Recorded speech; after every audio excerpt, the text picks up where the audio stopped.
अस्सलाम वालेकुम दोस्तों, मैं हूं सुबुही उस्मान और आप देख रहे हैं सुबुही का पाकिस्तान।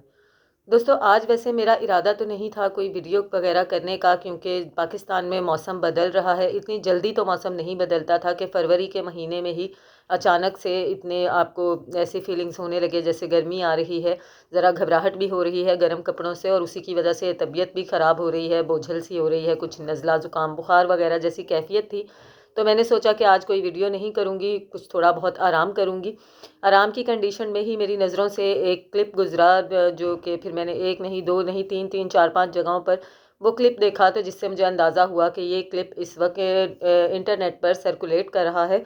जिसको देखकर आप यकीन करें कि मुझे इतनी तकलीफ़ हुई, इतनी ज़्यादा तकलीफ़ हुई कि मुझे अपनी तबीयत का क्या एहसास भूल गया। मुझे अपनी जो सुस्त नकाहत जो हो रही थी मुझे, मैं उसको भूल गई, और मुझे ऐसा लगा कि इस वक्त मेरा बोलना और बात करना बहुत ज़रूरी है, क्योंकि मेरी तकलीफ़ कुछ भी नहीं है जो तकलीफ़ इस क्लिप में दिखाई जा रही है। और मुझे वो कहावत, वो बात याद आ गई जो कि हमारे दीन में बताई जाती है कि अगर किसी रियासत में, अगर किसी मुल्क में, अगर किसी जगह पर कोई शख्स चोरी करता है, तो उस शख्स के हाथ नहीं काटने चाहिए, बल्कि जो उस मुल्क के, उस रियासत के, उस कौम के जो लीडर हैं, जो हुक्मरान हैं, उनके हाथ काट देने चाहिए।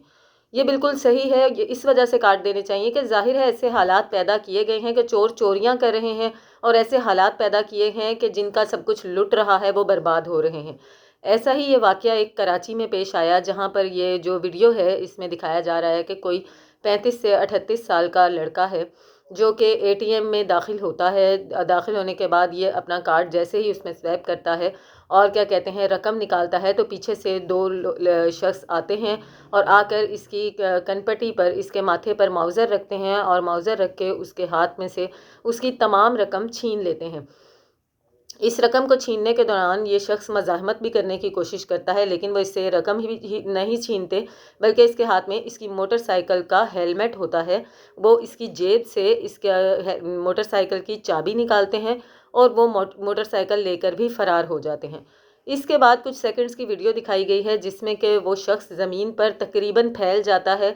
ज़मीन पर फैल कर, जिसे गिड़गिड़ाना कहते हैं, एड़ियाँ रगड़ना कहते हैं, उस तरह से उसकी कंडीशन होती है, और वो चीखें मार मार कर रो रहा है।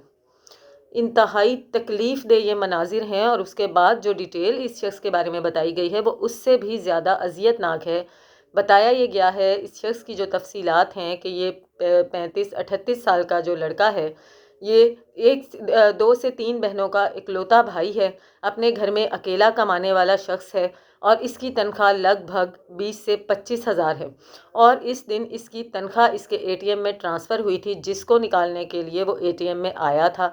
और इसकी ये जो मोटरसाइकिल है, ये इसने कई सालों की मेहनत से किस्तों पर ख़रीदी थी, जिसको कि इसकी आंखों के सामने इसकी कई सालों की मेहनत, इसकी कई सालों की कमाई, और इसकी इस एक महीने की तनख्वाह, जिससे उस शख्स ने घर जाकर पता नहीं क्या कुछ करना था, कितन कहाँ से उसने कैसे कर्जा लेके, उधार लेके, क्या क्या कुछ करके पूरा महीना अपना गुजारा होगा, वो सब कुछ उसने इस तनख्वाह से क्लियर करना था। अपने घर वालों के हाथ में भी कुछ देना था, कुछ अपने राशन वगैरह के लिए भी बचाना था।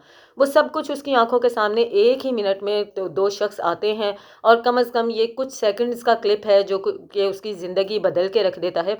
इसी के साथ वीडियो में ये भी दिखाया गया है कि उसके बाद ये शख्स, ये लड़का जो है, ये अपने घर नहीं जाता, बल्कि अजीब उजड़ी फुजड़ी सी हालत में ये एटीएम से बाहर आता है, और बाहर आकर काफ़ी देर तक वहाँ पर खड़ा रहता है, और इधर से उधर बिल्कुल बदहवासों की तरह देखता रहता है। मुझे ये सोचकर तकलीफ़ हो रही है कि उन लम्हात में ये लड़का जो है, ये क्या सोच रहा होगा, कौन कौन सी फिल्म इसके दिमाग में चल रही होगी, किस किस चीज़ के इसने कर्जे उतारने होंगे उस अपनी एक मुख्तसर 25 हज़ार की तनख्वाह से, जो कि डाकू आए और उसके हाथों से उड़ा कर ले गए। और उन डाकुओं की ऐसी क्या ज़रूरत होगी कि जो इस तरह से उन्होंने सरेआम एक शख्स को लूट लिया। ये हाल पहले महंगाई का जो हाल है हमारे मुल्क में, जिन मुल्कों में जंगें भी छिड़ी हुई हैं, वहाँ पर भी कहते हैं महंगाई का ग्राफ इतना नहीं होता जिस तरह का पाकिस्तान में है। इन हालातों में किसी शख्स की महीने भर की कमाई कोई उसके हाथों से छीन कर ले जाए, तो आप सोच सकते हैं कि उसके दिल पर क्या गुजरेगी। اور ہمارے حکمران جو ہیں وہ پکڑ دھکڑ میں لگے ہوئے ہیں مخالف پارٹی کے. اب فواد چودھری کو پکڑ لو, اب شیخ رشید کو پکڑ لو, اب شیخ رشید کے پیشاب کے ٹیسٹ کرواؤ. ان کی ویڈیوز پہ ویڈیوز آ رہی ہیں, مخالف پارٹی رو رہی ہے, دھو رہی ہے, لیکن ان کو فرق نہیں پڑ رہا, یہ مذاق اڑا رہے ہیں, ویڈیو کلپس بھیج رہے ہیں. نواز شریف صاحب مذاق اڑا رہے ہیں کہ یہ تو کہتے تھے جو ہے جیلیں جو ہیں ہماری سسرال ہیں, اب جیل جا کے ان کو لگ پتا گیا ہے. عوام کس طرح رل رہی ہے, عوام کس طرح رو رہی ہے, کسی کی مہینے بھر کی تنخواہ سیکنڈوں میں لٹ جاتی ہے. وہ شخص بالکل زندگی سے آوازار ہو کہ کسی کو یہ بھی نہیں پتا کہ اس کے بعد یہ شخص اپنے گھر بھی گیا ہے یا اس نے خودکشی کر لی ہے. کیا قیامت گزری ہوگی اس شخص پر جس کی کہ ایک سواری موٹر سائیکل ساری زندگی کی کمائی جو اس سے چھین کر لے گئے منٹوں میں. حکومت کو کسی بھی بات کا ہوش ہی نہیں ہے. آپ جدھر جو چیز دیکھیں آپ کو ایک ہی بات نظر آئے گی, فواد چودھری کو اٹھا لیا گیا, شیخ رشید کو اس کے گھر سے پکڑ لیا گیا, عمران خان ریاض کو پکڑ لیا گیا. یہ سب ہماری حکومت کرتی پھر رہی ہے. عوام کے ساتھ کیا ہو رہا ہے, عوام کس طرح مر رہی ہے, پس رہی ہے, عوام کے اوپر کون سی قیامتیں گزر رہی ہیں, اس سے حکومت کو کوئی غرض ہی نہیں ہے. جہنم بنا کے رکھ دیا ہے پاکستان کو. پاکستان میں رہنا شاید کہ ہم لوگوں کو مرنے کے بعد جہنم اتنا مشکل نہیں لگے گا جتنا مشکل پاکستان میں رہنا اس وقت ہو چکا ہے.